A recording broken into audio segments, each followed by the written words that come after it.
anniversaire, acceptez de bon cœur mes vœux les plus sincères de joie et de bonheur. Joyeux anniversaire, acceptez de bon cœur mes vœux les plus sincères. Joyeux anniversaire.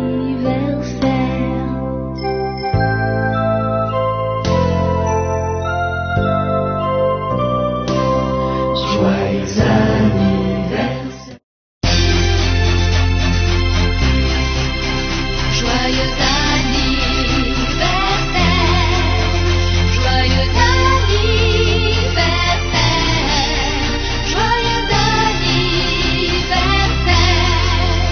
Pour ton anniversaire, on fera tout pour te plaire. Joyeux anniversaire, nos vœux les plus sincères. Les Nazariens, tu es un bon anaku. Oui, madame, comment la tour du monde numéro mon croisez les Nazariens, tout sur madame Yumon anaku. Ah, le bas. Pour nous, bien que tu donnes à ça, on l'a la main. Malheureusement, je suis déjà pour l'ami.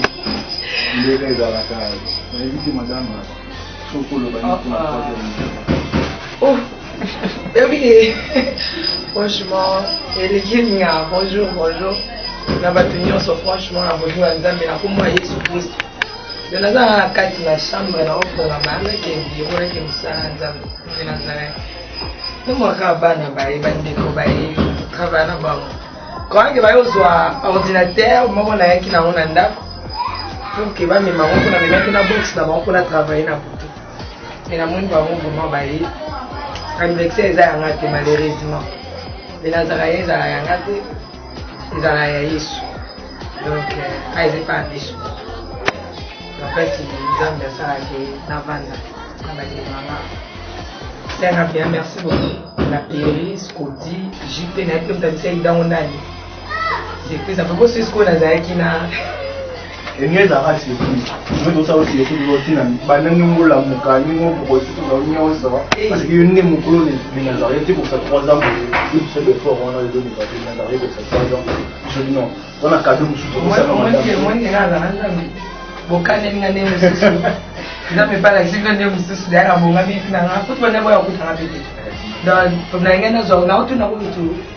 demandais à Moïse, Moïse, est-ce que Moïse allait au Kétika ordinateur dans le bureau pour un arbitre so et puis dans un bureau. Donc il s'en a bien, mais les Nazariens ils ont raté, ils ont raté nos dépôt. Là on a pas prié mini les autres pour même poser la question. J'ai beaucoup prié aussi pour les Nazariens. La Solène a 3 ans, on est élevé, on a bien galopé. Moi, à côté classique, vraiment à côté classique, merci plus David. Parce que les acquis quand on fait sa merci au plateau. On a un plateau, on a ça moins, il y a 10 minutes. Moi, je me veux mettre dans la et puis, on a fait sa merci, on a bandé quoi les Nazariens. Les Nazariens, ils ont donc, premièrement, nous avons une surprise, nous avons une surprise. Dans 3 ans, les Nazariens ont qualité belé. La raisonnée va te belé, Makassi, de loin ou de près. Mais la première chose, parce que nous avons malgré c'est passé beau, et la surprise au bande de Bonanga,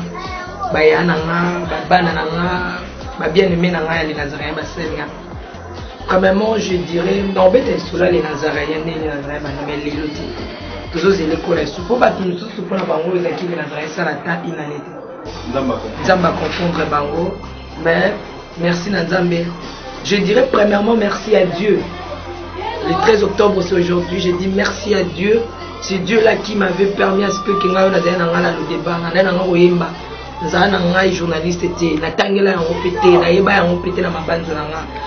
Mais ezaki na nzela ya mutu moko mutasala ki nazo Nazarien ezala mutu moko amonaka tango nalela ka balongola nga msala côté moko bande comme tout banaza papa na nga kuna eza ba histoire ba ko changer en tout histoire ba changer en côté donc l'air papa apesanga punition pe abisinga bimana kendo ko luka pe ndako na yo et c'est ça donc papa ebeki na 10 francs te na maboko donc loba bengani ngana msuna kumula na permanence so ebinzambi pour ce parent bengani so ebinzambi ok permanence mais so ebinzambi te on se retrouver fazer na kata balabala donc ça là que mutu moko lengi te installer pe surprise les bandi on va senga pe surprise ba ozonga na ndako na donc je pense directement c'est lui qu'on appelle le docteur Alfred Kopesa, l'homme selon le cœur de Dieu depuis France. Ceux les Nazaréens, parce que Nzambe asala ki na mutu moko abenganga abisanga certifié na sepela na msala no maintenant sala mais nazo mono le sous-souté là na exposé problème mutu ana na ngola Nzambe asala ngai surprise aloba na ngatindela nga na yeba atindela nga caméra moko le docteur Alfred Kopesa na ordinateur moko abi na kabeli yo sala msala Nzambe donc na kabeli yo avec elle soloté mais les autres surprises pour la mandego bayeba ils ont la certifié tout ce qui est au sein de Nazaréen na médecin ni 10 francs ni 50 francs ni à tête un tiers nanga ils ont bino c'était premièrement le docteur Alfred Kopesa l'homme selon le cœur de Dieu papa lui ça sur ça ma bine na tani mais fallait qu'on attend akabela ngango sans intérêt j'ai bien dit na le bien on a caméra parce que mutu soza na ngolu mafuta ebaniloba mafuta ke benda makambo ezalaki côté ya akabela ngo sans intérêt na bolingo Nzambe abi certifié ma fille prend ça c'est ça azaki boso mutu alope ça va conseiller sur la scène de ce fois au moins ça non le bara bien été pour le baron boyi au moins ni bible le baki bon boité ezaki boy et surtout la parole de Dieu ma casta na docteur donc il a vu atesanga mon cadeau et puis akata na komba Nzamba lola ya basakoli na obi sabino ke dem tu boyo kaba na dédicace ya yote mezayi mais là tu pour yo ka benga ninga ti net ba net ko ti je fais 2016 wa tika no benga ngati akomela nga pete na Facebook mais azali mais soki ka ba ki ke le Lazare asenga nga même pas ayi ba pas na kota ki après combien etaliété. Voilà l'amour, ce que Dieu nous recommande. Aujourd'hui, les chrétiens doivent n'abolir le sous-sauter. Donc, c'est ça. Donc, aïe, kaka qui était à les Nazaréens, dans le sika partage. Mais dans mon appel, on est à partager avec les Nazaréens. À partager. Ce qu'on a dit, dans mon lien, à partager. C'est ça. Mais quand on a dit, on a dit bonjour. Il y a personne qui a dit bonjour sur Facebook. Mais, quand on a dit, on a dit, est-ce que docteur Alfred depuis pasteur riche, Romo. Et puis au côté 2016, au Benguina, je ne sais pas, dans Bossani. Donc c'est ça, Kabila nga les Nazaréens, bongo. Et puis l'air a fait ça dans le petit, le loi Benga depuis 2016, 2015 je crois Benga qui mais 2016 à Bengati. Donc tout ça est en bon terme. Ceux qui ont eu au moins aïe, pas avocat. Ceux qui ont aïe, la Nzela na yo, si mara les Nazaréens. Là l'Alexia va voir on entend l'exemple. Azaki mutabisenga na opeso ba avocat pour samba na yi mais le roi n'aime que Nzamba le bien en bonté les na sambila le Seigneur ne va pas dire ça abi parce qu'on a 9% à gagner mais gloire à Dieu sur le moment na yi pour simara les Nazaréens c'est ça na yebisa ka yebo na lo bana pe sous surprise le pasteur Richaud le docteur Alfred Kopesa l'homme selon le cœur de Dieu depuis France na lo baki pasteur au moins lo pesinga yi musala au kabelinga caméra moko au pesinga na ordinateur moko koma date ya lelo nazo kwanga mafuta oza likola mutunanga les Nazaréens oyo batu ba lobela on mibale misala aseka mkolango mais je crois bien docteur ondimaka te parfois oyebaki te parfois osalaki encore po Nzambe atiaki na cœur osala parce que y a pas d'hasard et pas Nzambe mais lelo réponse ya les Nazaréens eza na mutu na yo pe na mutema no est-ce que ma lobela ka yo ki koma date lelo na kosi na éviter kolonga wana il faut na pesa mutu mususu merci na mémoire donc nde ba so ba bato cha une minute à silence pour na to honorer mémoire ya mutu wana n'invitez pas sur la chrétien pour cha silence Nzambe mon père, parce qu'il est le temps, le Dieu du temps et des circonstances. Les gens en bateau, les Nazaréens, le côté, ils ont la faiblesse tellement était à la main. Mais dans 4 il y a 0. Les gens en bateau, à tel il y a mage. Bamona étoile à Jésus, mais bamona à Yesu. Bamona étoile likolo ezonginga. Les gens en bateau, batala les Nazaréens, bamona étoile n'entenginga, mais bamona la succès dans mon tête, élévation dans mon tête, bamona ba ambazo bon maté, mais banana bamona étoile ya les Nazaréens. Je pense directement à ma maman, Onza Massage, on a combien maman. Azaki parmi bateau sur la gangi la princesse Oyoka. Azaki parmi bateau sur la auto sa mission na balabala na zongi. Parce que les Nazaréens bana na balabala. Caméra mon code de témoin mais bureau na ngeza ambulant. Place ka écouter na balabala ba monter, ba installer. Donc maman Annie na Bologne. Donc lorsque la temps a communé à chaque fois on a mari et ngai. Aussi Adam Moutali Bosso couple na bango na mobile le docteur et le pasteur Edmo Kobani. Donc ça va surprise. Nega nga ba tanga surprise ba kanaki. Donc bana na nga ba kanisa ki ba yo kutanga ya kolala. Nzokane Moïse, Moïse na Moïse. Donc depuis déjà RX na bana déjà au sali niko au bon de là. Donc moi vous on a surprise de l'homme déjà. Donc papa Edmo Kobani couple na bango balé basali ni baba nenga na 0 là non et monsieur est à la maintenant 10 personnes. Bango baba ndaki déjà kotala les Nazaréens ba benganga déjà ba sambelela ngai baba na soutenir ngai surtout moi si na kufa maman. Elle était pour moi une maman, elle était pour moi, je ne sais pas, avant de Latifa. Vous allez bosser après ça va pour moi Latifa Isaïe. Aibisanga ebele on a bomba la mutema. Les as c'est pris dans box la nous na qui na ngo yango ya pour éviter les aïe na quitté. Donc abenanga Latifa et d'ailleurs box on ne va lever mon droit. A fait ça les Nazaréens. Donc allez-y comprendre. Au sein de ça malam yango c'est puis ça t'habite. Nous tenons soit ça la bola on a quatre les Nazaréens de près ou de loin. Yeba on a tia qu'on a prié na bossa na té. Couple là basala trop. Allez-y comprendre plus loin. Et ça va surprise na bimisa na bana nzambe. Bazombo na bomba bimisa pour passer na ngami kanda na kekuto. Mais malheureusement ça qui n'entend nzambe ici mbarati. En dehors ya bango na mona na cercle wana nzambe sala ki na kutana maman bomengo. Izana grâce à couple wana ya maman na ngana ni na yeba na maman bomengo grâce na bango. Na yeba na maman Pauline foi qui grâce na bango. Na yeba na bato ebele.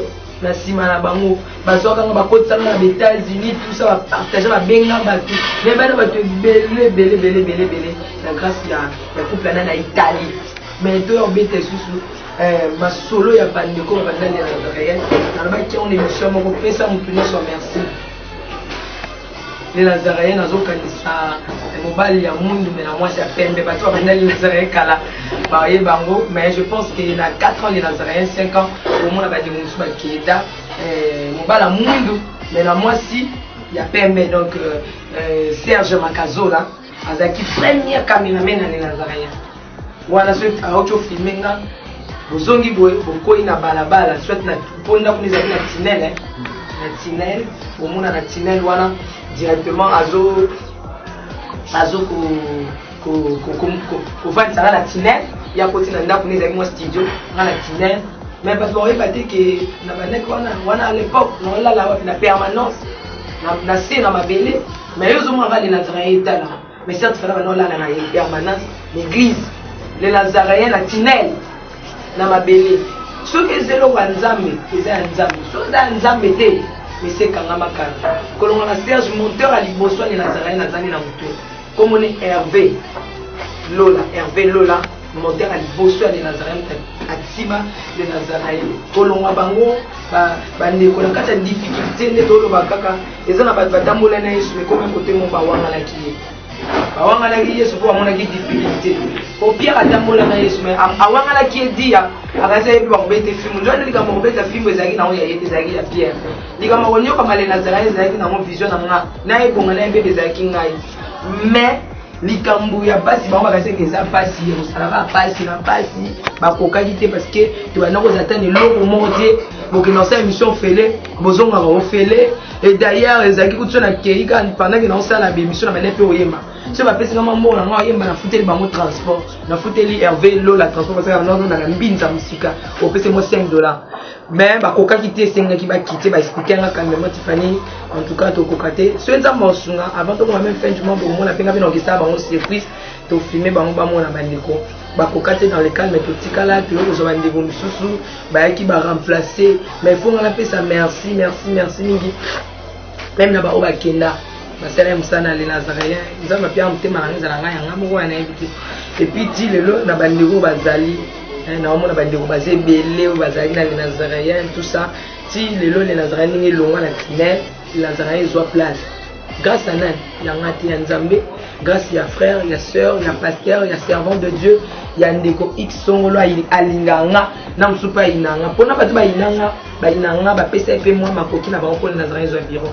Je pense que c'est le relaxer moi ici quand les Nazaréens et ils ont la balabala vous avez la place X vous avez autant déménager tu as la place dans le dans ma petite bureau dans le bureau les Nazaréens et ils allaient toi on t'a apporté sur la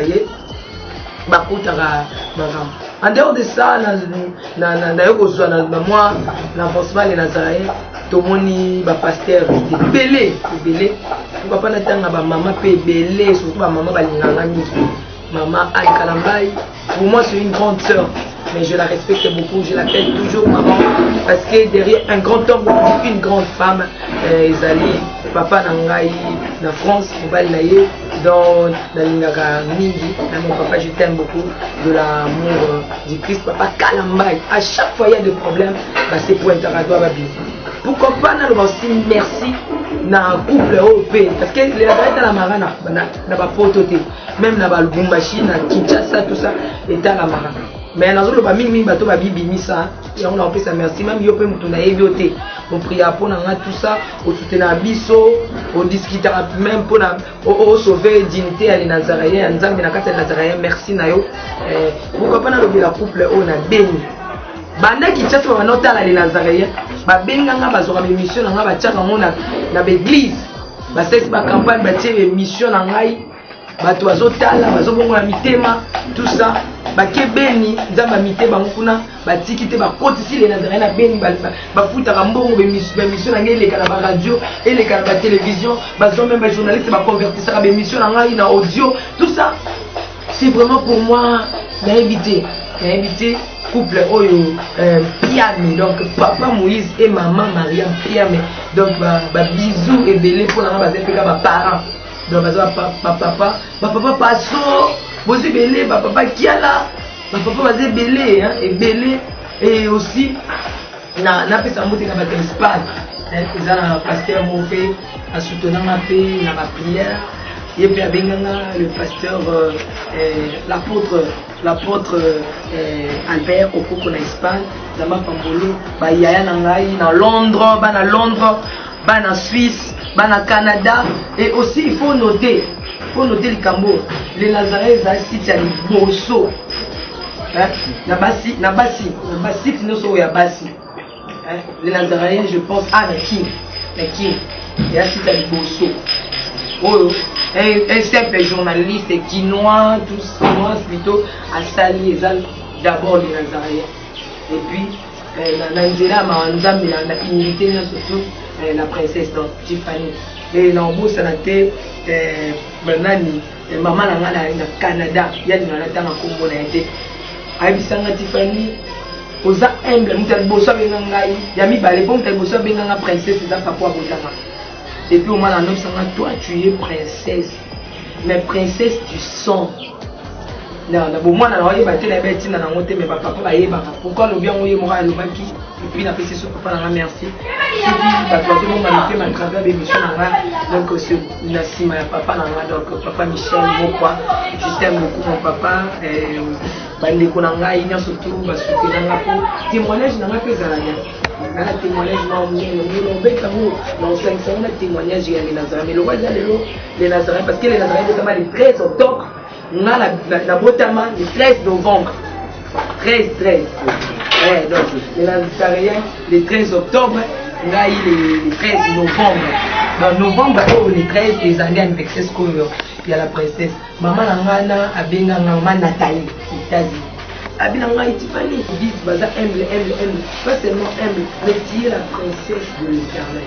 Mon papa m'a dit je suis princesse du sang. Pour y soit tout dans ma école. Abima ba bien ngana. Balu ka ba ba bien ngana. Ba mi soit bien ba bien ngo, mon ba prophète akala ba kupa zongi. Mi soit bien ba ngalo, magicien, mi soit bien ngayo boyo. Mais Pierre aloba que ozali mwana na nzambe ozanzambe. Yesu a dit c'est réponse à Isaïe dit. Les hommes a soufflé en pas tata donc mon lit mon col a soufflé. De même na ko ba papa na ngala ba bien ngala princesse. Isaïe qui était mon lit moi me souffler à réponse. Parce qu'on a eu besoin de réponse moi je suis depuis les États-Unis mais quelque chose bien la princesse de l'Éternel. Et la carte émission les Nazaréens. Et ça maman Nathalie en Zulu. Avec ça on d'abord ça a été à 23h on a la permanence de l'église alors Tiffany, tu n'es pas humble seulement, mais tu es la princesse de l'Éternel. Donc, papa n'a pas princesse du sang, tu es princesse de l'Éternel. Donc, par le sang de Jésus-Christ, dans la maquilla, la princesse du sang. C'est ça, et puis, la paix, c'est une son merci. Il ne faut pas qu'on ait l'ingrat. On a un ingratitude à ma baie.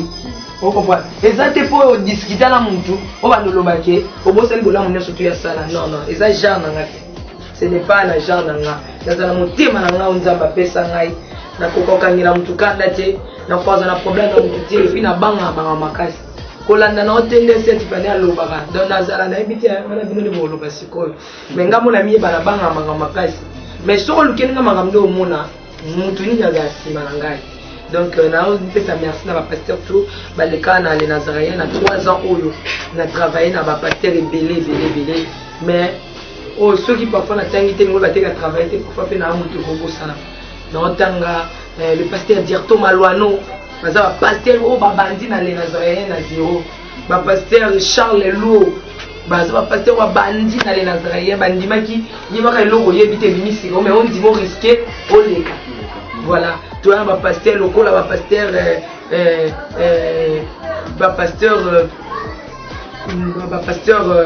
Nani,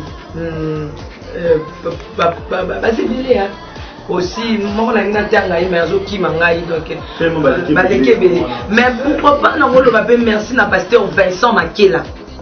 Le pasteur Vincent Makela, pasteur Oyo, Bandaki les Nazaréens, donc, dans zéro, je te dis merci mon papa, le pasteur Vincent Makela, Meshach, Shadrach, donc merci Ebele, au bandi les Nazaréens à zéro, et Ndengenzambe, Azotambusa, Mokil, Nayazo, Memayango, donc au beau yake Onzambe, Azosalana, Onzambe, Azoloba, même à disons c'est un peu ça, donc j'ai dit merci à mon papa. Pourquoi pas le prophète Hervé Yomo, prophète Placide, ma prophète Placide, frère Mathieu, Joko, basé belé. Merci donc la Vanda c'est ça. On va passer basé belé, tout ça na pasteur il y a Dada, Yesika, prophète Dada, pasteur Josui, prophète Josui, maman Evoudi, maman Rebecca. Basé belé mututu à l'écarana les Nazaréens, même la musique, même la pembeni. Je dis merci na bandi cognon surtout pendant 3 ans il y a les Nazaréens et ça m'a vraiment plaisir Scotty. Et puis dans le lobby merci mille sous na bandi qu'on a travaillé à Bango Siko. Donc on va pas merci parce que n'a formé pe bana. Oui, n'a formé bana. La majorité ya bandi ko yo mona baleka na les Nazaréens mingi pesa bana on a formé. Mais sous pe à travailler mais on l'a quitté un genre chrétien pour quand c'est comme ça l'ensemble mais qui gouille à mamango à qui nous salle la profane tu vois mais ce sont mes enfants et je dis merci à Biri c'est mon fils n'a mon a formé à l'outinda voyez n'a mon a formé je dirais merci à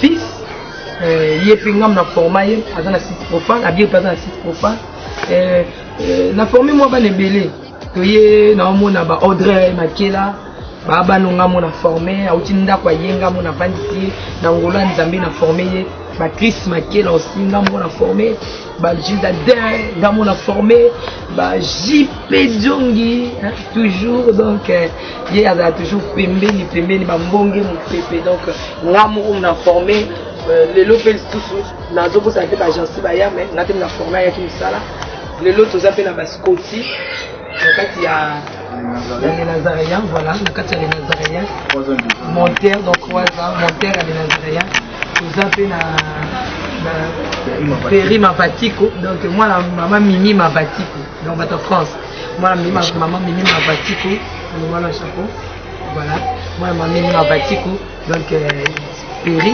je les aime tous. J'ai passé derrière la caméra, les lots à mon anaté. Il y a un mon anaté. Merci beaucoup.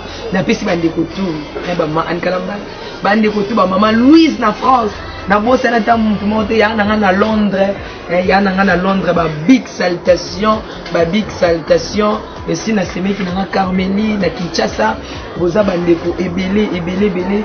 Ma famille en France, na appelle bande ko na toi.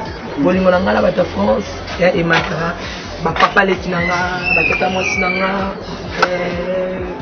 ebele miso soutenanga na police ba tala na kulia ba miso tala ona na police ba tala kana musika mais ba soutenir na ba balabala lem so zori ça tout là l'église lem so ça va tout quand la chaîne les Nazaréens ba c'est belenga za ke ngratité ça genre na ngate et puis na bande ko nanga ni so ba journaliste ba soutenanga pe la soutenanga na omona Tracy Pro il y a Elengi il y a Congo voilà dans le bien JP Elengi ya Congo TV donc c'est vraiment un ami baza bene on a kuta na musala oyo pourquoi pas na lobela pe ba ene mususu nous allons quoi na bande ko la Alvin Beya na kuta bango banda ba soutenanga pe ne bandeli na ba conseil mais ça ta sala gineti ngaza ennemi te ennemi na moko eza satana ye pena pona na zika ka bonde na ziki be bana mutu na bana chauffer na chauffer pona 3 ans les Nazaréens nzamba lobelanga na chauffer ye ne bena ennemi na nga soka nga boma les Nazaréens na ko telemele banda le loti lobby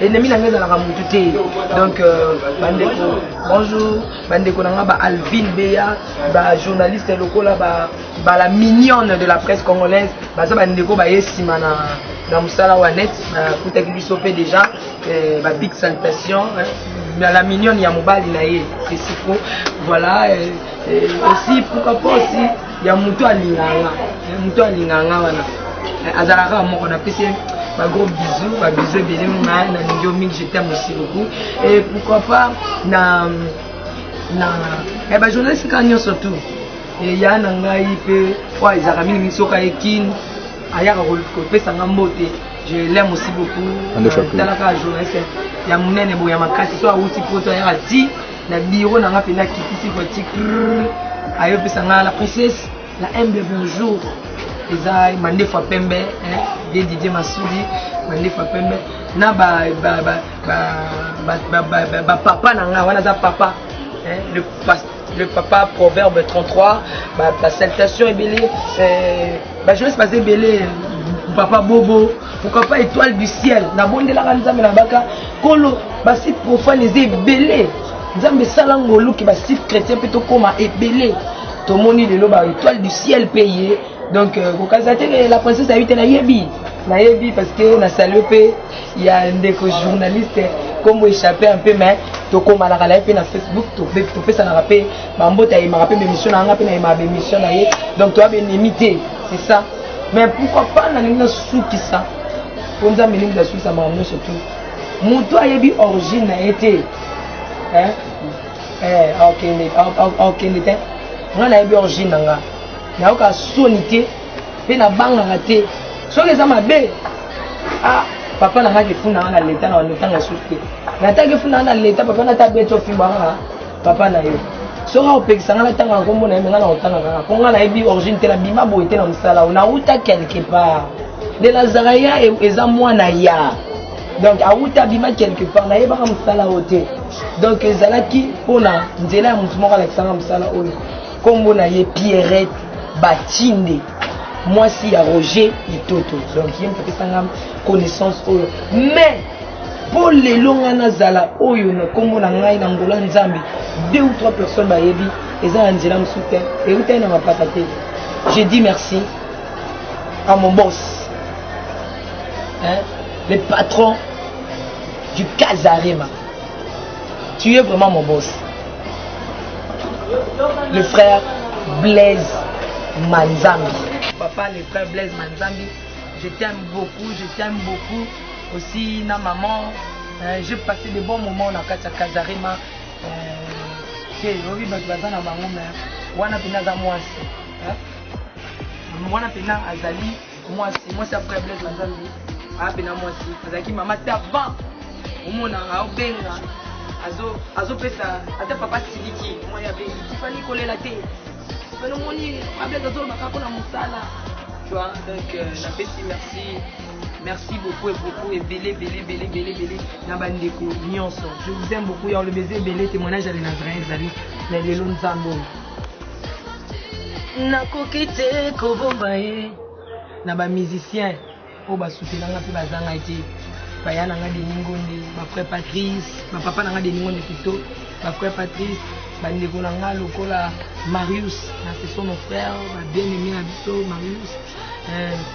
Pourquoi pas maman Lombongo, Mazebele, mais pourquoi pas Liboma Nzambe, Liboma Nzambe, sœur Alisali, bande croisé belé, ba musicien, je frère Franck Moulaïda, auto soigné to zakina beni, na solo la kinaye, baza belé, pour ba soutenir nga. En tout cas, la mingi binone so mingi, mais nga penza nakokite kobombaye.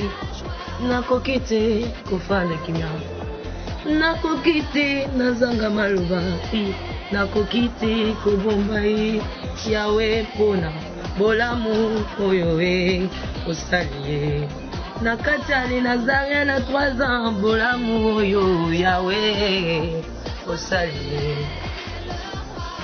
nakokite kofanda kimya yawe nakokite nazanga maloba bola mwanzambe elekibo moinanga nakokite kubomba ye akanisa kali nazaya tato kanisi yete Yesu nangao nazana talo yaya sipona bola moyo nawe osaliye basi jenyoso ezana ngona tina soki na lingi na sando la nzambe po basusu basando la kaye pona lipa basusu basando la kaye pona mbongo.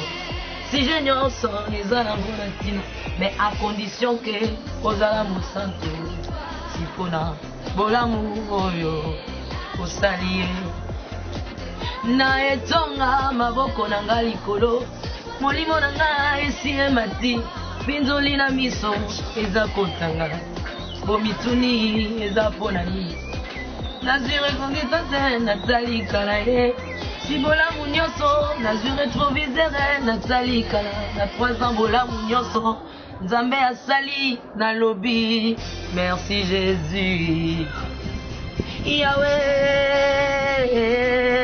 Yahweh olongi motema na ngai Yahweh olongi motema nanga olongi motema ya mosantu na yo Yahweh oh Yahweh olongi motema nanga olongi molimo ya moyenge beni Yahweh oh olongi motema nanga singa moto ya soni nazwa nzunzwa molimo Yahweh olongi motema nanga yaya nanga Merci Jésus, c'est pour dire merci à Dieu. Et puis je n'oublie jamais ma soeur, ma grande sœur depuis Hollande, Dada Ndimbo, puis son mari, J.C. Ndimbo, Naba Nabango, Isaac Ndimbo et les autres. Namali Andine Makabenga. Vous êtes bénis sur la tangiote. Comment la mabiti, Nalingakayo, Nayebio, Apinda Motema Nangai.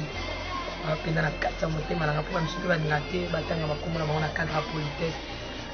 Merci beaucoup. Je vous aime trop. Alors trop. Maman Thérèse, le Kofé. La big salutation. Il y a un piché qui est là.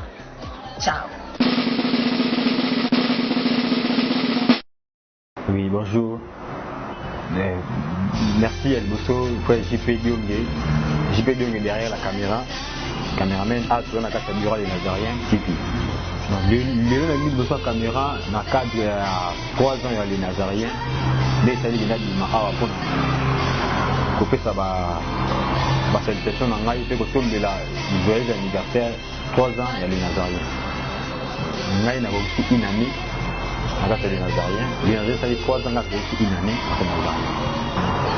Les Nazariens, Nayaka, Boka Batutu, Obayan, donc Neban de Kotu Bayan, Ningape Nayaka, Nayaka un simple moutou, disons en Ningé, un simple moutou, informaticien que j'étais, il y a qui, mais bon, il y a le 10 septembre, Ami Nanga Trechi, a salué Pescazali. A contacter un habitant, ils ont na cop mob pour la paix ça y est. Avec un le 9 septembre, na 22h, avec un on attend qu'on t'en a parlé, na kébé na moni ami na ngaba. Après, qu'il est venu au bout d'un moment, na dit que na kuta madame Tiffany na salué Pescazali la personne de l'Éternel. Vous tenez avant de l'émission. Mais écoute na yé cordon challenge Pescazali na okutaye après l'émission cordon challenge ni mbagangai tanga ya mbinga dit là assiste cette émission comme ça bo solo là donc émission ba cette émission là passer bientôt salut EP donc ba cette émission na okuta ba ndeko bazali tawana ba travailler na moni yango trop savant ke ba tanga ke non caméraman donc na moni yango savant pour je filmais aussi mais ma caméra amateur mec ma caméra mini donc pour moi la première fois il y a au moins la caméra donc normalement ça va donc la compagnie guité si va ça va que il a parlé mais bande formation nous a boué national madame Tiffany la personne de l'Éternel sur le mail a dit ne a boué lobiaka au bande formation après ça ngai mon transport on a dit ah ça va na bandi ba lobi na ye bande ba dit on va au bande la formation ah il est là on a eu une la caméra ou on a pas écouté neni ba finaga neni ba sala boye neni on a mon la ile wa benga caméra mais tactique donc ko utiliser on ba anglais ko use donc il y a qui moi problème tu on dit la sangai ne que début tu à mututu il y a un problème ba sanga ko filmer premièrement bien liboso il y a madame Tiffany ndemto aprena ngai na kola na tongo boye na tongo moko bona bimika batenga ba kiti de kiti bali banda ko filmer muna dans ba otiki langa donc na bandi ko zoka ba kiti wana ya mtu kiti tenga mama ba kamera minene ba kiti tenga mama mtu ba kiti ni boye na ba mutasimbi oti moko zo filmer si ya mi balé eza bete na biso chansi mais tant na yaki primo tant na yaki na Nazarien na mona ki et c'est quand on a dit on a mona ki c'est du sérieux pour tout a été parler malamoko tout a parlé malamoko de donc tout mona na ki ah tout ça na bato to kana ba TV bato to mona na ba TV kaka tout ka bomba son ko tout monde a opportunité pe ya utana bango okepe bo après tout petit à respecter mais par rapport à la bonté donc non au départ dans le monde on va mais tant on a vraiment la bateau on attend na ba TV na on a opportunité il y a route na bango ah na mona de fanatika non départ dans ce qu'on a gauche droite non de la moko et puis aujourd'hui voilà oui na madame Tiffany toujours temps et belé ya ko panda ya ko solola malgré na qui nouveau tant on a qui donc na compagnie qui na confiance na gagner na premièrement confiance na compagnie déjà qui tout ya obima ngabe na zalawana tuno kende boye puis ngabe na zalawana donc malgré tout na nouveau azaki na bakenta kwa tiki mtu wana no aibeta ni eska na pandaka ni na bimika bongo zaki nouveau donc ezalaki na donc abanda kobanga teke mutu na ebiete donc omona na sac na biloko tout abanda vraiment kozala nango malgré na yaki nouveau bon bapo madame Tiffany ya bien eza belé eza vraiment belé et eza vraiment belé ya liboso kozala nango boye na boye alinga bato mingi premièrement deuxièmement alimbisaka bato facilement d'après ngai nabi ki bate belé bande belé baza pe na babolam na bango oyo bamola yango epa na ye ndako ngai jipe dionge. Voilà. Conseil on a fait ça premièrement. Donc il y a liboso zaka ke ayokaka bato te bato bayaka na makambo oyo x alobaki boye inter alobaki boye na boye donc koyoka aya mo mpe ezalaka mabe wana ya liboso ya mibale azala kaka ye kaka conseil ngai jipe dionge na koapporte na ye yango wana pour l'instant apport eza na te mais basilation na temps bapesa biso confiance na bandeko to bosalaka biso toko apporter apport. Donc eloko marquant eza ke bon voilà eloko marquant eza ke a voyager ki akendaka Benin je vois je pense akendaka Benin totikala kana na ba cordo o totikala na bango ezaka na moi jemo elekaka wana ezaka na moi jemo elekaka wana bapesa kama mo mbongo mo boye tulisa bango cc donc itonga yaka ezaka pena mystique biso kutoka se kutu taba misu na porte mais tonga yaka tonga yaka ka chasta tonga koma biso toka se yinda donc ba te yo boy mais tonga yaka alibisa ni ga biso kaka donc ezo kona na donc na la fani na obuli na donc biso to de kaka ke to auti Benin aye oyo yo lo leki mbongo yo kende yo leki mo yo kende metonga yaka biso moto ndo banga nanu après wana to moni ke alungola ni minute bandeko bango ba kenda na bango ndi ba kenda mais eza te ke po to yaka mbongo wana po ta to yaka mbongo wana balimisa na bango biso na ngai pe na yaka la mais balimisa na bango biso metonga tona fami na tona na en tout cas le comme est marquant pour madame na bandeko o balanda biso na tous les 5 continents il y a mokili inconvénient za vous mettre belé inconvénient za ke ma matériel aime tout donner dernièrement ba ota ko koiba sur matériel grâce ya ndambe na madame Tiffany Salige soji matériel donc ma matériel ndenge bo quand même tout son ba bloc to ko travailler boye eza ba bloc technique ba je m'excuse ba câble ko katana donc ba bloc wa to bunda soutien vraiment comme tel ça c'est malgré ça mon ndambe tout ça ça ndambe biso tout pona le kuma ndambe donc bato na groupe ça mbote mingi na pesi pasteur Vincent Makela mbote donc ya papa opéra pasta oyo makanga ipe na passage na ngai na zaria makanga i na pesi tout par prophète Josué qui tout là ça ba salutation belé vraiment donc na ba on atangi ba mbote na zo go porter bino à terre donc voilà et les Nazariens atangai tant na yaki na Nazari chrétien te soko yende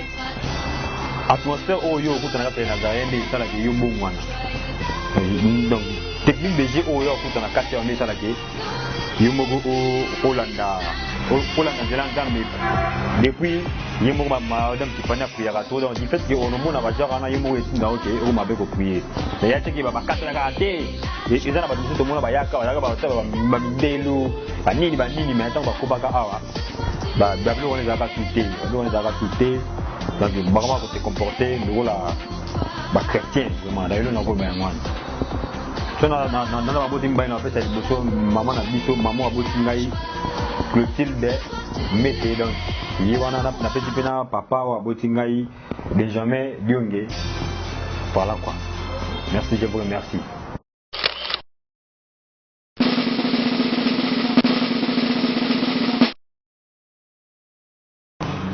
Ouais, mbote.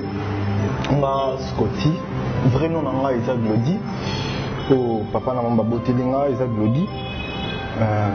Nga mona c'est sûrement Isaac Scotty pour nalinga tous les deux comme mingi. Glody gloire à Dieu Scotty oh nga mona linga qui c'est un peu ça. Na kata les Nazariens, naza simple monteur. Na simple monteur na kata les Nazariens. Na kata les Nazariens naeki j'ai le jour mo bona vandaki na bureau na lemba foire pas me dire bah je le sais passant na vandaki on travailler et puis a benyenga binanga non il faut me monter des missions mo boy chrétien des missions chrétiennes wapi Abina site mon boye les Nazarene TV bon mais ba on monté. Abi d'accord. Sur la naie tellement la mission on a tenté et bon lobby na rôle ka tokuta na. Sur la qui le lendemain na yo ya na kutana propriétaire ya les Nazarene TV Madame Tiffany quoi.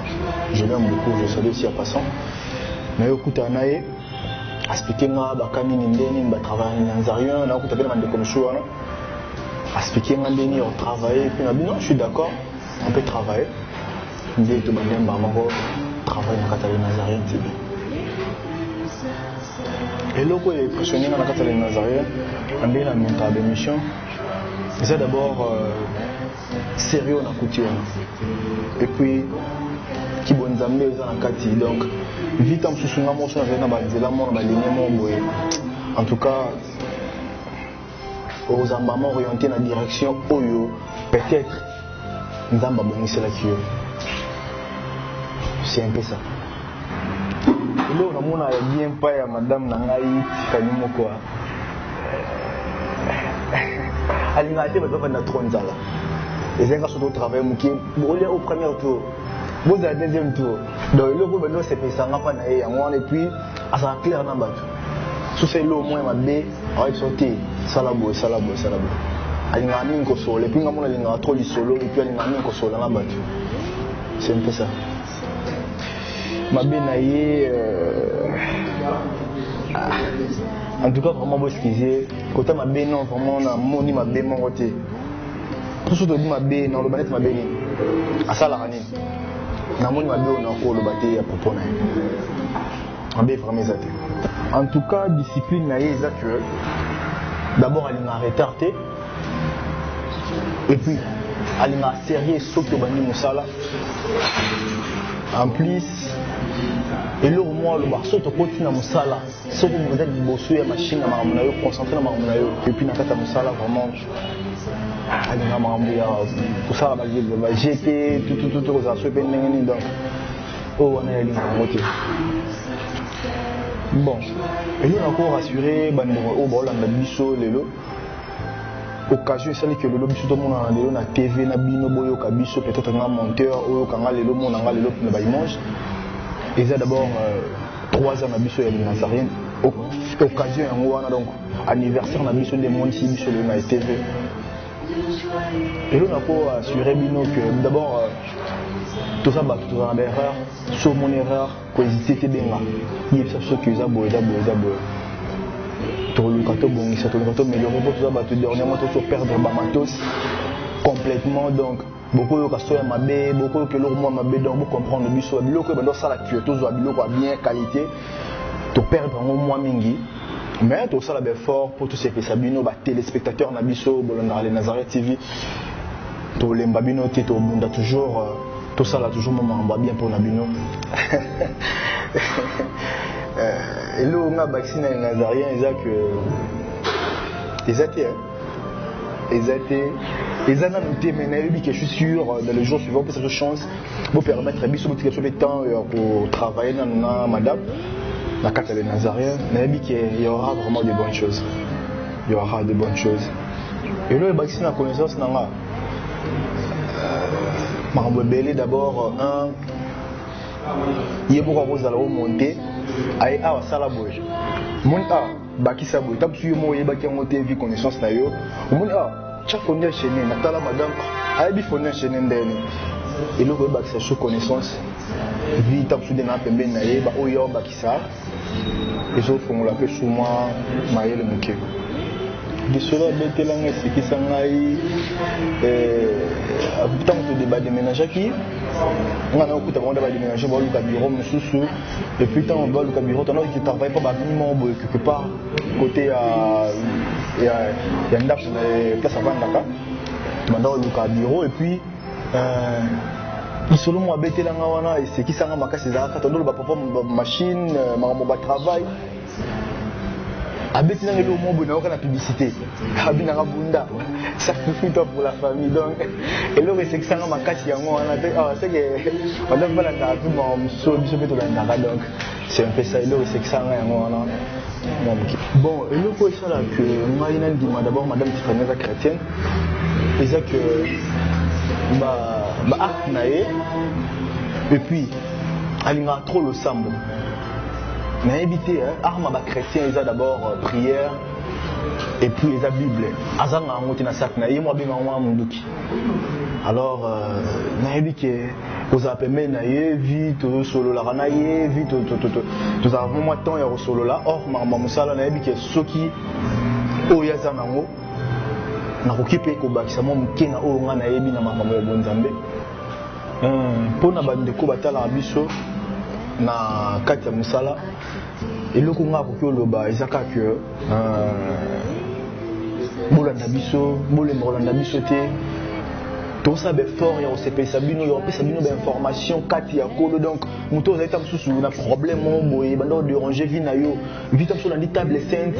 Je salue aussi mon frère Jérémy ou à la table sainte. Vite sur la table sainte na kati les Nazaréens ainsi na biso. J'ai un problème mo boye bando déranger moi trop. Ba aussi pe solution. Vite sur la donc tous on a poto et darbino na ba problème na bino amitié au bozwa et puis c'est un peu ça. Ceux qui peut-être ont regroupé sa motte dans 2 ou 3 personnes. Premièrement, on a fait sa motte dans maman Marie-Lélé, papa Clément, et puis on a fait sa motte pas tante Nanga, tante JBT, puis on a fait sa motte pas Master Nanga ou tout banda. Conseil ça que boule dans la chaîne Nabiso, Glody, Boteko Akusta, Gianni Boemba, Eli Ngwasika Airboy. Saïdou Dora donc boule dans la chaîne Nabino yango et puis et ko aider biso vie ma vie Nabino tout comprendre mon salami tout ça dans la conseil Nabino donc et bah c'est la biso sous moi maël moké dans le Nazarene TV.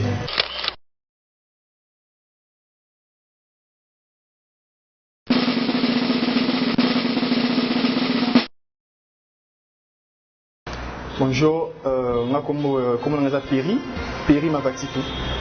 Nous avons un mini Mavatikou. C'est une servante aussi de Dieu. En France, nous avons Madame Tiffany Lobara Bolingo, la France, entre les Nazaréens, et ont matassé comme Mata. Donc, ma mère aussi fait partie à la bateau les Nazaréens. Donc, elle s'appelle Mini Mavatikou et nous avons Péri Mavatikou. Donc, je suis son fils aîné, dont l'héritage comme moi à partir de Naïba. Merci. En fait, au sein de les Nazaréens, nous avons mon corps parmi les caméramans. Donc, nous avons caméraman, dans la Sima caméra, dans la Sima, moi aussi je fais partie. Donc, c'est un peu ça. En fait, les Nazaréens, nous au travers de Maman Lekinangaï, que je salue, après en France. Elle s'appelle Anne Sabaote, autrement dit Maman Tolonase. Maman Lekinangaï propre. On a les Nazariens au travers de et la responsable, il y a les Nazariens, il y a déjà, mais sauf que on a l'occasion de approcher, on a de loin. Et maintenant au travers, il y a maman qui est ma tante, Anne Sabaoth, mais ça dit que la responsable des Nazariens. Et puis c'était un peu comme ça. Donc il y a les Nazariens, bref, en un mot, au travers Maman Lekinangaï, Anne Sabaoth, Maman Tolonase. En tout cas, innocent au watt. Donc il y a des caméras, matériel, appareil caméra, oui.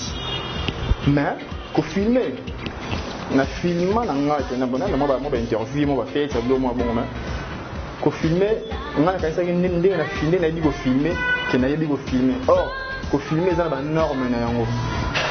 Donc quand je suis venu dans Nazarene TV, je suis comment côté qu'on filmer professionnellement, s'il faut bien préciser.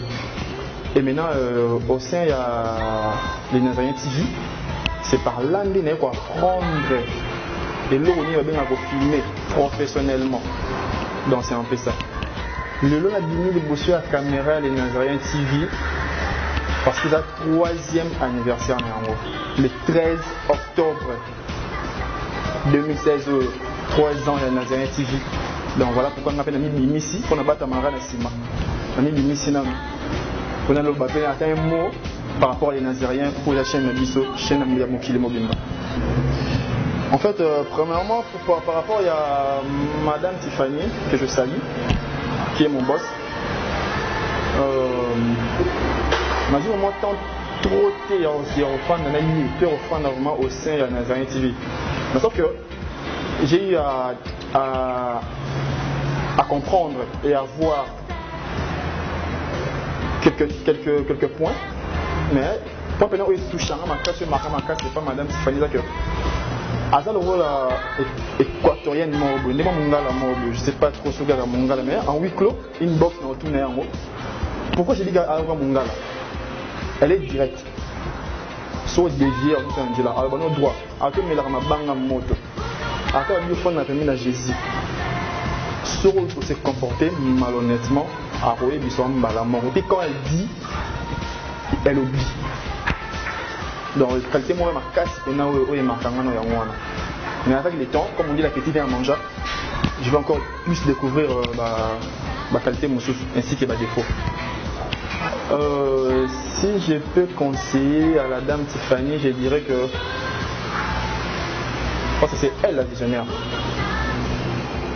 Aggraver la marche, cela veut dire quand on sera clair, on sera honnête.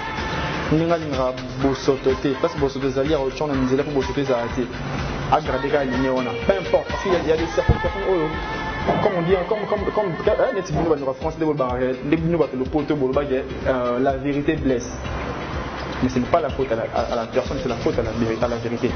Donc là je vais dire quoi quand nous avons la ligne il y a raison que ça monte là il y a ça me dire que ça clair dans mon peu importe les émotions ou pas, mais c'est la vérité. Donc, aggraver la fonction et Dieu même sait comment est-ce qu'à orienter encore plus. Par rapport à les solos, Madame Tiffany Beta, parmi les collègues, mon sous-sous. Ça demande du temps pour réfléchir parce que ma soleil bête moi trop, et que bête moi trop, mais il y a direct que ça, les solos bêta dernièrement, il y a des gens qui sont dans la béni. Comme ça, l'évangélisation toujours. Et ça, pendant qu'il y a ça, c'est bête en pleine caméra. Parmi l'entourage, il y avait aussi des hommes de Dieu, des serviteurs comme elle. Maintenant, parmi les serviteurs, on a mort qu'on a bango, c'est aussi un pasteur. On a dit non, ma soeur est bête, on a dit machin, il faut voyager à déplacer des mots comme ça, mais à quête pour ma soeur est bête, on a dit il faut il y a pasteur dont il y a géré bango. Et c'est que pasteur on a dit mon gars là si je ne me trompe pas. Et ça dit que rafale des bandits pasteur qui nous a dit bosso porte à mon pied boy. À 15 personnes de côté mais nous a dit bosso porte à pasteur à quoi même. Donc les solo et c'est qui s'en a comme pas possible. En fait par rapport à la dame Tiffany c'est vrai que c'est elle la responsable au sein de Nazaré TV. Mais moi je suis au Nord par rapport au comportement naïe. Nous avons vis-à-vis de Bishop dans l'entourage. Madame Tiffany, ce que fan dit, ce bureau, sauf côté na bureau, sauf côté na bureau, pour comprendre que c'est elle la chef, c'est elle le guide. Par rapport il y a emplacement et bureau. Donc, à un poste et nous les autres, nous avons un poste dans le biseau. Le seul côté, peut-être, si on a un emplacement, nous comprenons qu'il y a une conduite. Mais, ce qui, tout ça même n'a pas la balle. Attends, le bureau entre nous. Et puis, quitte le bureau, afin d'avoir rarement. Afin d'avoir beaucoup plus ceux qui ont ça, nous avons invité mon royaume de bande. Mais quand on est entre nous, quand on travaille, elle est toujours auprès de nous en train de superviser. Elle n'est pas auprès de nous pour s'amuser, non. Mais elle est auprès de nous et c'est même toujours auprès de nous pour contrôler, pour superviser. Nous saluons ça à niveau technique. Avant d'aimer ça, donc il faut en aller bouer. Mais or, l'entreprise est belle, on les a ratés. Les a ratés. Parce que nous comptons, il faut sentir qu'on a mon police. Attends, on est là. Mais il y a surtout attends même on est là. Aussi à comprendre qu'il y a des PDG quoi. Pour comprendre mon thème. Pour comprendre mon faut bailler Bissau. Donc bref c'est un peu ça. Par rapport à la difficulté, nous sommes la technique, ils ont vraiment caprice surtout. Donc, la difficulté, je trouve en plein tournage d'émission. Tant que mon câble, ils ont raté un peu. Comme sur carte mémoire, pourtant, on a enregistré l'image, ils ont bégayé. Donc, la difficulté, moi, surtout plus côté technique, c'est un peu ça. Mais je sais qu'il y a par la grâce de Dieu. Parce que Dieu, nous avons pas dit d'une manière ou d'une autre. Admis par le bradin d'une manière ou d'une autre. Dans le Golo, matos une sous soit aide na business ya mixi mo makani nzamba osunga musala et on marche nango bien. Donc c'est un peu ça. Je disais quoi les Nazariens n'aya païenté. N'aya chrétien. Parce que d'abord moi moto ayambisanga Jésus-Christ comme Seigneur et Sauveur exemple maman abotinga. Yem ayambisanga Seigneur Jésus-Christ comme Seigneur et Sauveur na vie na ngai. C'était en 2008 précisément. Donc on a yamba Jésus en 2008. Mais avant, nous avons un mutakato. Nous avons un catholique. Mais, quand nous Seigneur Jésus-Christ, c'était en 2008. Maman a été Sanghaï. Donc, on a les Nazariens, pas internet, c'est un chrétien. Aussi, les Nazariens, franchement, c'est du sérieux. De 1 et de 2. Tant on avait passé, madame, c'est pas d'abord dans le monde de loin. Quand elle est dans le bac au préalable, je la voyais de loin et je l'ai connue de loin. Mais quand je me suis approché vers elle, il y a aussi là que. Comment? Mais il faut comprendre que c'est une chaîne chrétienne. Parce que, ceux qui partout dans le monde, je pense que Binomo Bojija. Parce que je suis au sein de l'entreprise, on est ça qui a la boîte de fleurs. Mais bien dans le monde, c'est ce que moi je peux dire en un mot, c'est une chaîne chrétienne. Alors c'est à vous maintenant de gérer, vous qui me suivez partout dans le monde. Et je sais que vous y êtes de la chaîne chrétienne. Parce que nous ne changeons pas de tête. Si je dois saluer quelques personnes, premièrement je vais saluer d'abord la dame Tiffany. La patronne, on invite celui portugais, la patronne, Madame Tiffany, je la salue d'abord place aux amis. Et deuxièmement, je vais saluer ma maman chérie, ma maman biologique, la CRE Massabaote, autrement dit Mini Mavatikou, coup de chapeau à toi maman, je t'aime bien. Et je vais saluer maman Anne Kalabay, Tolo Nassé, ainsi que Pasteur Carlos, Kalambay bien sûr. Et je salue aussi Ketia, ma petite soeur qui vient après moi. Je salue Reisak et notre cadette Rihanna, une clôturée famille. Parce que ce sera 4 personnes. Donc vous sera 4. Donc on a clôturé bisous Rihanna. Je t'aime bien, bisous passe aux amis. Et sans oublier Pasteur Hugo Massampou. Donc tout le monde doit aller les Nazariens, des gros bisous à vous. Les gars, madame Alobara, on a vu sonner Bata France. Bien on va compléter.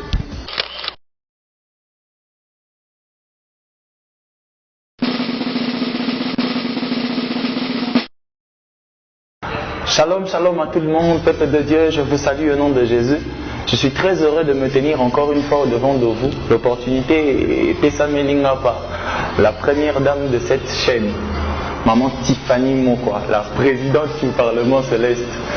Aïe, aïe, aïe, aïe, aïe. Je ne sais pas exactement comment je vais commencer cette histoire, mais je vais d'abord commencer par dire joyeux anniversaire les Nazariens. Pourquoi je dis les Nazariens? Parce que que vous êtes partout dans le monde entier, partout dans le monde entier. Bible est constatée, tant que c'est de la poussière qu'il retire le pauvre.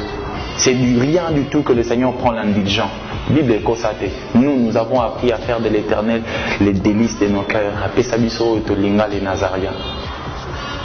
Moi, je suis arrivé dans les Nazariens. Je me rappelle encore ce jour-là, c'était un jour merveilleux. On était dans l'adoration, c'était merveilleux. Et après ce culte-là, on était avec maman Tiffany. La servante de Dieu elle me pose certaines questions, quelques autres questions. Je lui dis voilà maman, Maningara Presse, j'aime comment les gens parlent, ils s'expriment. C'est bien tout ça. Et elle m'a regardé comme ça. Elle m'a dit Yo non, on peut se table de sainte. Au bando yamba pasteur milité, français, politicien. Toi, tu vas recevoir les hommes de Dieu. Particulièrement aujourd'hui, je vais bénir cette servante de Dieu, Zamba Pambolae, parce que à mon acquis d'ici Kabatou, mon a été.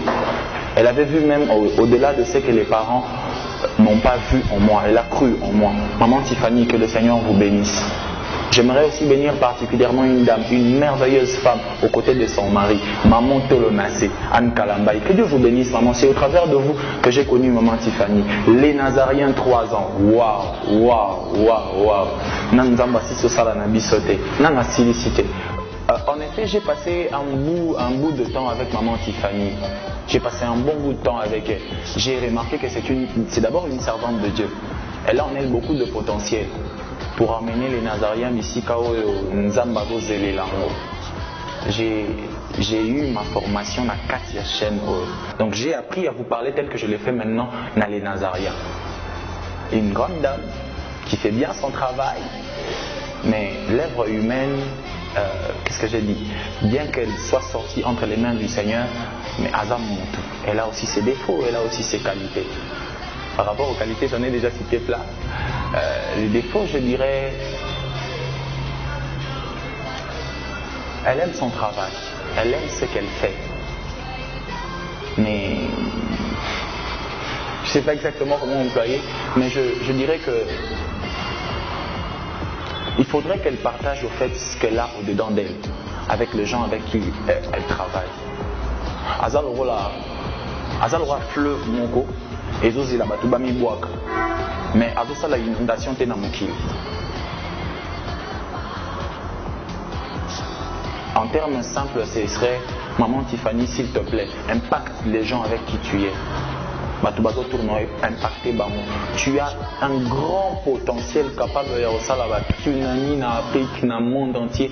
Mais s'il te plaît, les gens qui sont ici dans nos locaux ont besoin d'une impactation. Que le Seigneur vous bénisse. Je suis venu, je savais rien. Je suis venu les premiers jours, je me rappelle encore, je me demandais Tobandela Wapi. Je suis arrivé, Bakour et Bandi. J'apprenais même quand on ne m'apprenait pas, c'est-à-dire elle m'avait dit Zala attentif. Attends, Zala attentif. Attends, Zala attentif, Liekola. Et j'ai appris même à la regarder pendant qu'elle discutait avec les gens, pendant que c'était des cours pour moi. Donc jusqu'à maintenant, jusqu'à aujourd'hui, qu'observer les leçons. C'est Maman Tiffany, c'est une bénédiction pour nous. Les Nazariens, allez de l'avant. N'oubliez pas le Seigneur. Quand je dis nous, je salue la sœur Mireille Marie parce que les Nazariens est suivi de toutes les catégories. Les Nazariens, politiciens, pasteurs, serveurs, tout le monde. Mais particulièrement, merci à la sœur Mireille Marie pour vos conseils, vos appels. Et que le Seigneur vous bénisse. La sœur Mireille Marie en Italie, couvent et ma sœur, Nzamba Pambolayo. Moi particulièrement, j'aimerais tellement faire pour cette chaîne. J'ai un cœur pour cette chaîne. Mais je promets, je ne sais pas exactement, mais je prie le Seigneur qu'il me donne cette capacité. Cette capacité, tant mon son bandola muka. Nalala, mais les Nazariens, nala muka les Nazariens, pour Msala Nzambe Kendeli Bosso. Je vous aime beaucoup, je vous aime tellement, que le Seigneur vous bénisse. Amen.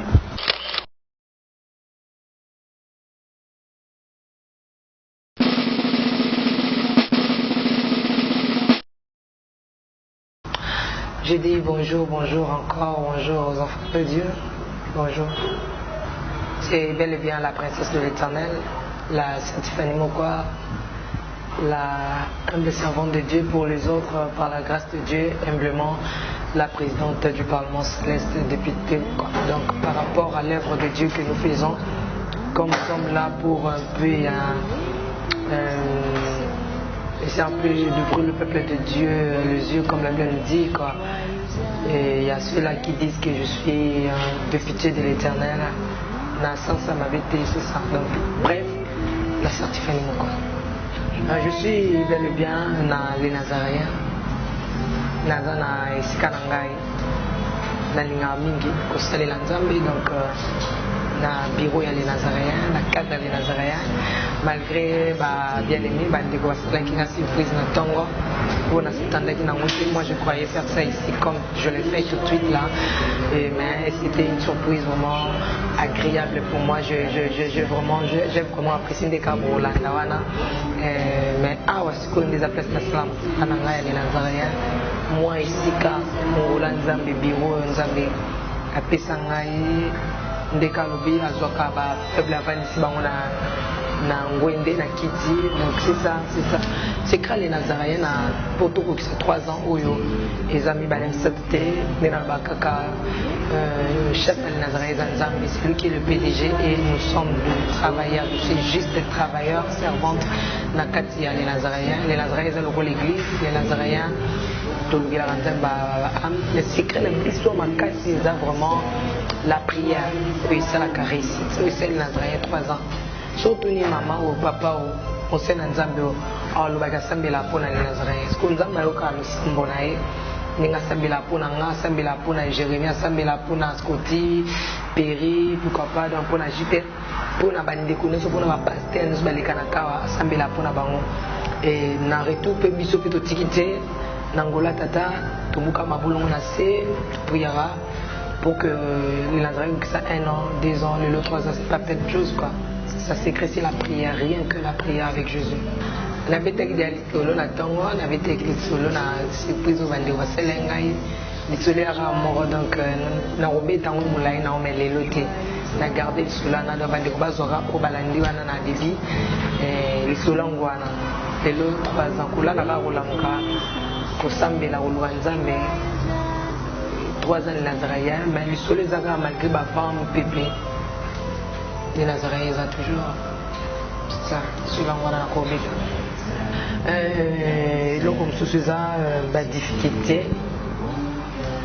tokutana kanango eza ebele énorme mais yango epekisi biso te ke tosala Nzambe yango mpe te epekisi Nzambe le Nazaréen kokisa 3 ans donc tout ça temps fort pépé tout ça jusqu'au jour ils ont sur la terre parce que bande comme sous mon zakal Nazaréen les bat balukal Nazaréen kangama ndela na kumisa Nzambe parce que ceux qui les Nazaréens qui n'impact te banga batika ngezala mais ceux qui ont toujours combattu c'est que ils en a venir et toujours on a grâce à prière et là on a aussi na sous excuse ebele na bandeko balanda biso bolimbisa vous supporter parce que je sais que c'est un peu difficile parfois regarder une émission qui n'a pas de belles images et regarder une émission parfois le son est maltraité et ça même moi aussi je peux aussi être fatigué, je peux dire aussi faire des critiques ouais bien ça mais vous excusez biso ils a dû y a parfois nango ils a dû y a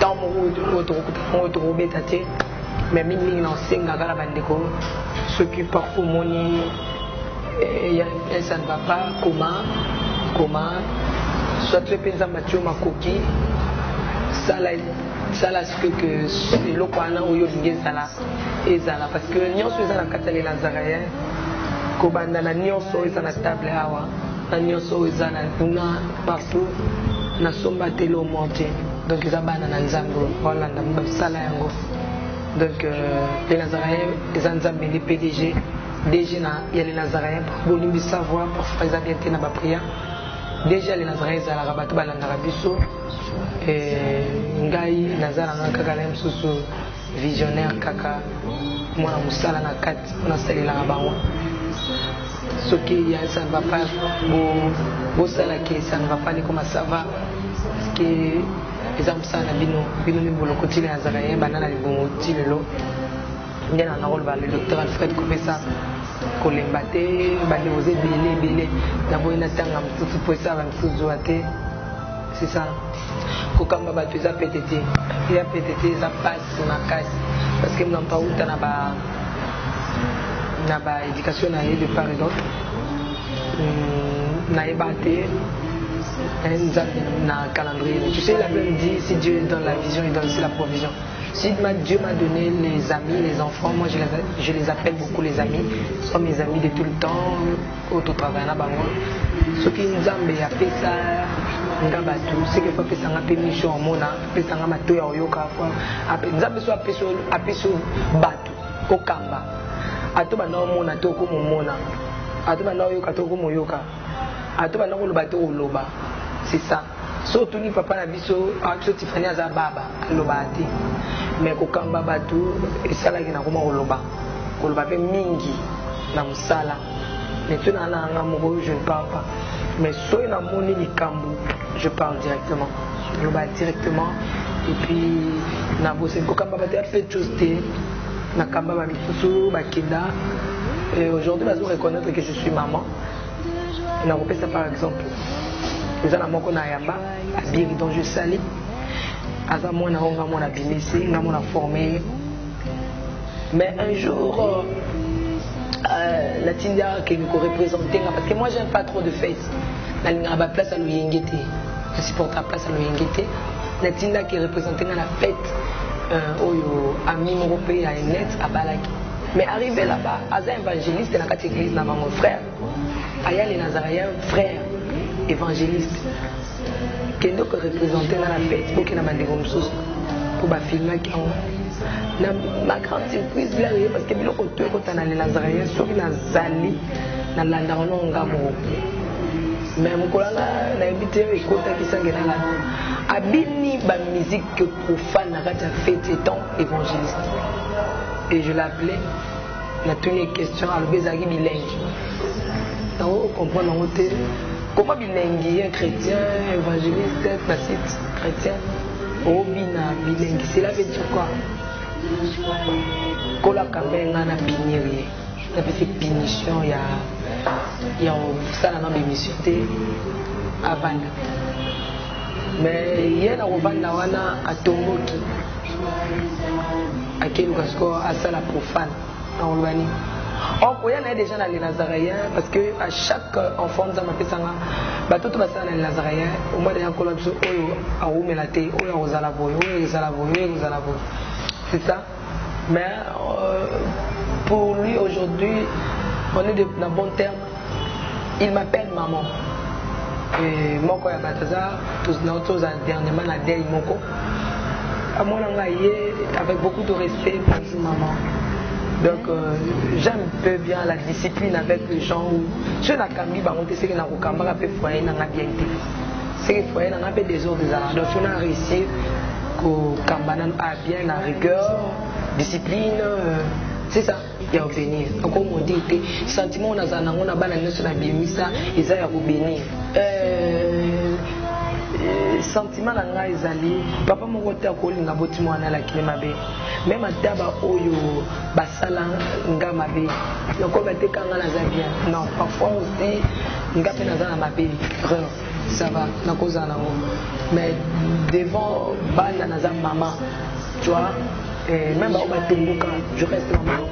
Alors là je peux penser aussi à mon fils l'un de Julien Oakida à combien la paix pour s'excuser. Je veux te comprendre qu'à Moana, à Moana, Bazébélé, Nazara a sentiment à bénir. Je bénis tous mes amis de les Nazaréens pour les camps, les Nazaréens au Bazali. Nana sentiment mourir en maudit jamais.